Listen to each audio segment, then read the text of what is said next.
अब राज्यों की एक और शिकायत है। राज्यों की शिकायत यह है कि भाई जो अखिल भारतीय सेवाएं है ना, उसका मिसयूज करता है केंद्र। कैसे? देखिए, जैसे केंद्र की सेवाएं होती हैं, राज्य की सेवाएं होती हैं, ऐसे ही अखिल भारतीय सेवाएं होती हैं। और अखिल भारतीय सेवाओं में आप सबको पता है 3 ही सेवाएं हैं, आईएएस, आईपीएस, आईएफएस। ठीक है, आईएएस, आईपीएस और आईएफएस।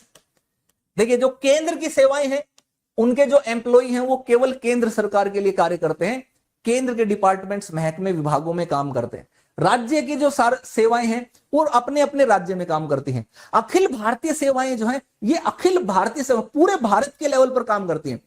यानी कि केंद्र और राज्य दोनों के ऊपर आप देखोगे इसका ज्यूरिसडिक्शन, इसका क्षेत्राधिकार देखने को मिलता है। सबसे हाईएस्ट पोस्ट जो है वो इन्हीं की होती है। अब इनकी नियुक्ति और अगर हम बात करें प्रशिक्षण, वो केंद्र द्वारा किया जाता है। लेकिन ये कार्य कहां करते हैं? स्टेट में कार्य करते हैं, राज्य में कार्य करते हैं। ठीक है, आप लोग भी तो आईएएस की तैयारी करते हैं कि नहीं करते? यूपीएससी की तैयारी करते हैं और बहुत गहराई से तैयारी करते हैं, बहुत डूब करके तैयारी करते हैं, मेहनत करके।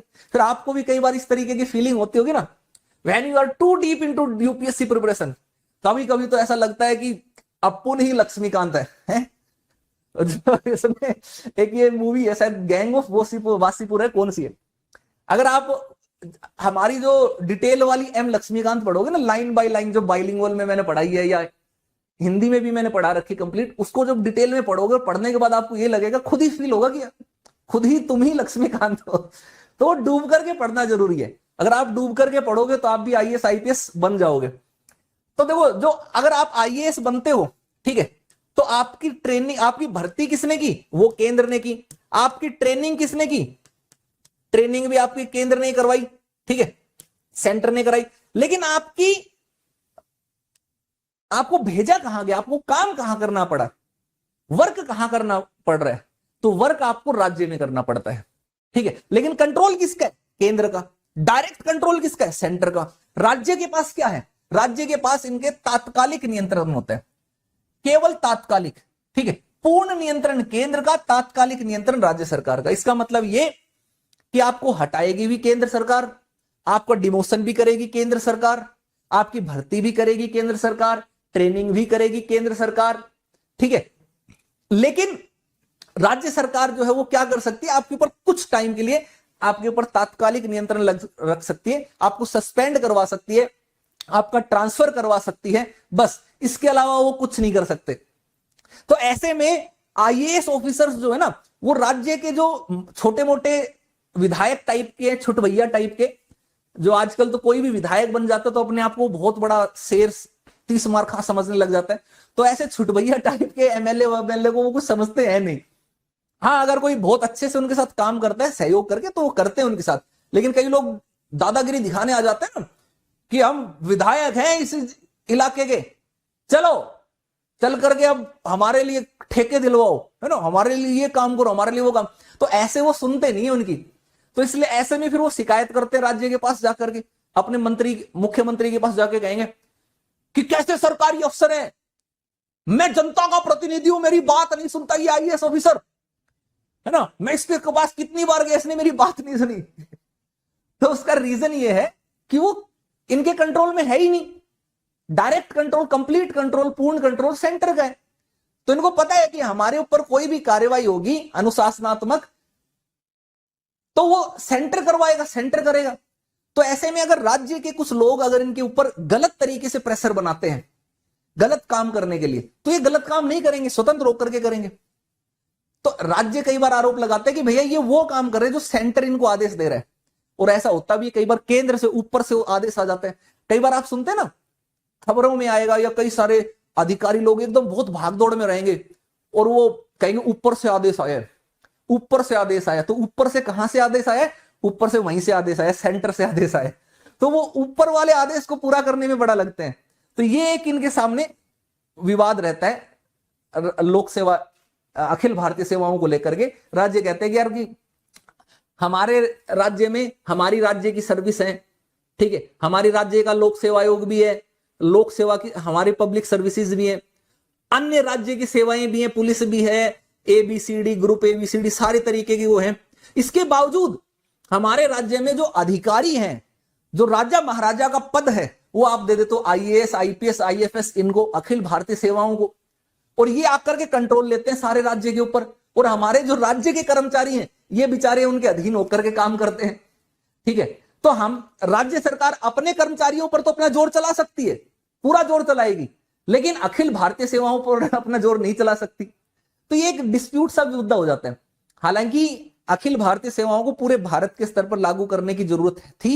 इसका रीजन ये था कि एक जैसी प्रशासनिक एक रूपता आ सके, एक प्रशासनिक ढांचा एक जैसा बने भारत में, ऐसा ना हो कि अलग अलग चीजें हो जाए। तो भारत को एकता के सूत्र में पिरोए रखने के लिए अखिल भारतीय सेवाओं का बहुत बड़ा योगदान है। और अखिल भारतीय सेवाओं की रिक्रूटमेंट के लिए आपको हाईएस्ट क्वालिटी चाहिए, जो सबसे ज्यादा योग्य होगा वही वहां पर जाएगा। और अब जो सबसे ज्यादा योग्य व्यक्ति है वो अगर जाकर के शासन प्रशासन करेगा तो खराब तो करेगा नहीं, अच्छा ही करेगा। आप लोग आईएएस आईपीएस बन करके काम करोगे तो ऐसे तो करोगे नहीं ना, उल्टा सीधा तो नहीं करोगे, बढ़िया ही करके आओगे। ठीक है, तो ऐसे ही एक और इंटरेस्टिंग सी चीज भी बताता हूं प्रशासनिक संबंध में। राज्य के अपने अपने लोक सेवा आयोग होते हैं। ठीक है, जैसे संघ लोक सेवा आयोग है, राज्य का लोक सेवा आयोग है। अब राज्य लोक सेवा आयोग के जो अध्यक्ष हैं और सदस्य हैं, इनकी नियुक्ति तो राज्यपाल करते हैं, लेकिन यहां पर इनको हटाने में भी केंद्र का रोल है। केंद्र मतलब राष्ट्रपति। इनकी नियुक्ति राज्यपाल करेंगे, हटाएंगे राष्ट्रपति। तो यहां पर भी आप देखोगे कि ये राज्य लोक सेवा आयोग के सदस्य वो राज्य से नहीं डरते हैं। ठीक है, राज्य की सरकारों से पूछ करके काम करने के लिए बाध्य नहीं है। इनके पास फ्रीडम है, स्वतंत्रता है। अगर इनको किसी से घबराहट होगी ना राज्य लोक सेवा आयोग को, तो सेंटर से होगी घबराहट, क्योंकि इनको हटाने की जो पावर है वो सेंटर के पास है। ठीक है, तो अगर कोई इंफ्लुएंस इनको कोई कर सकता है तो सेंटर इनको इंफ्लुएंस कर सकता है। राज्य के पास ये शक्ति नहीं है कि राज्य इनके ऊपर डराए धमकाए इंफ्लुएंस करे। तो यहां पर भी आप देखोगे प्रशासनिक मामले में सेंटर ज्यादा पावरफुल देखने को मिलता है। ठीक है, ऐसे ही कई सारे 2 या 2 से अधिक राज्यों के लिए संयुक्त राज्य लोक सेवा आयोग भी संसद बनाएगा। वही राष्ट्रपति नियुक्ति करेगा, राष्ट्रपति सदस्यों को हटाएगा, वही काम वहां पर देखेंगे। तो उसमें भी देखने को मिलता है। अब एकीकृत न्याय व्यवस्था देख लेते हैं। ठीक है, भारत में न्यायिक प्रणाली जो है वो ऐसी है। इसके ऊपर जाने से पहले थोड़ा सा हम उधर आ जाते हैं और हम ये देख लेते हैं जो इनके बीच सहयोग का मामला है, सहयोग कोऑपरेशन के लिए।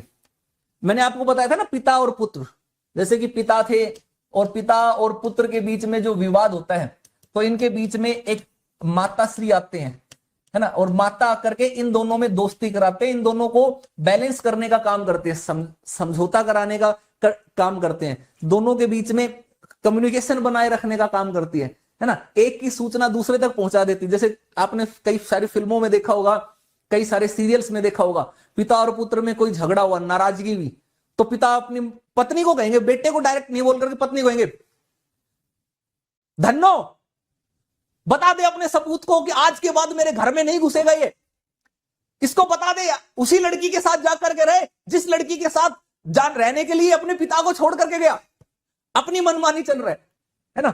और फिर वो लड़का भी कहेगा तो वो पिता को डायरेक्ट ना बोल करके मम्मी को ही बोलेगा, मम्मी पापा को समझा दो यार, पापा बड़ी दादागिरी करते हैं, क्या हो गया यार, अगर मैंने अपनी पसंद से शादी कर ली तो रख नहीं सकते क्या मेरे को घर पे, है ना। तो मम्मी दोनों को समझाने की कोशिश करेगी। तो यहां पर जो माता का रोल है ना, ये समन्वय, केंद्र और राज्य, ये जो केंद्र है और ये राज्य है, इन दोनों के बीच में समन्वय करने के लिए कुछ संस्थाएं हैं जो कार्य करती हैं। कौन कौन है? जैसे अगर हम बात करते हैं कि अंतरराज्यीय नदी और नदी घाटी के लिए पानी के प्रयोग के लिए अगर हम बात करते हैं ना, तो आर्टिकल 362 का यूज करते हुए नदी जल प्राधिकरण बनाया जा सकता है। कई सारे राज्यों के बीच अगर विवाद है, उनके विवाद को सुलझाने के लिए 263 के तहत केंद्र और राज्यों के बीच सामूहिक महत्व के विषयों की जांच व बहस के लिए अंतरराज्यीय परिषद का गठन किया जा सकता है। 1990 में पहली बार अंतरराज्यीय परिषद बनी। तो जो माता की भूमिका है ना, वो अंतरराज्यीय परिषद, ऐसे ही नीति आयोग अगर हम बात करें तो नीति आयोग, वो भी केंद्र राज्यों के बीच में सहयोग समन्वय करने के लिए कार्य करता है, वहां की जो टीम इंडिया है खास करके। ऐसे ही क्षेत्रीय परिषद आप देखोगे, ठीक है, जोनल काउंसिल्स, ये भी आपको देखने को मिलेंगी। पूर्वोत्तर परिषद आप देखोगे। तो ये सारे ऐसे हैं जो माता का रोल निभाते हैं, यानी कि केंद्र और राज्य के मध्य समन्वय कराने की कोशिश करते हैं। इनके जो विवाद है, डिस्प्यूट्स हैं, उनको दूर कराने के लिए ये कार्य करते हैं। चलिए, तो ये आपने देख लिया, समन्वय भी देख लिया, समस्याएं भी देख ली, प्रशासन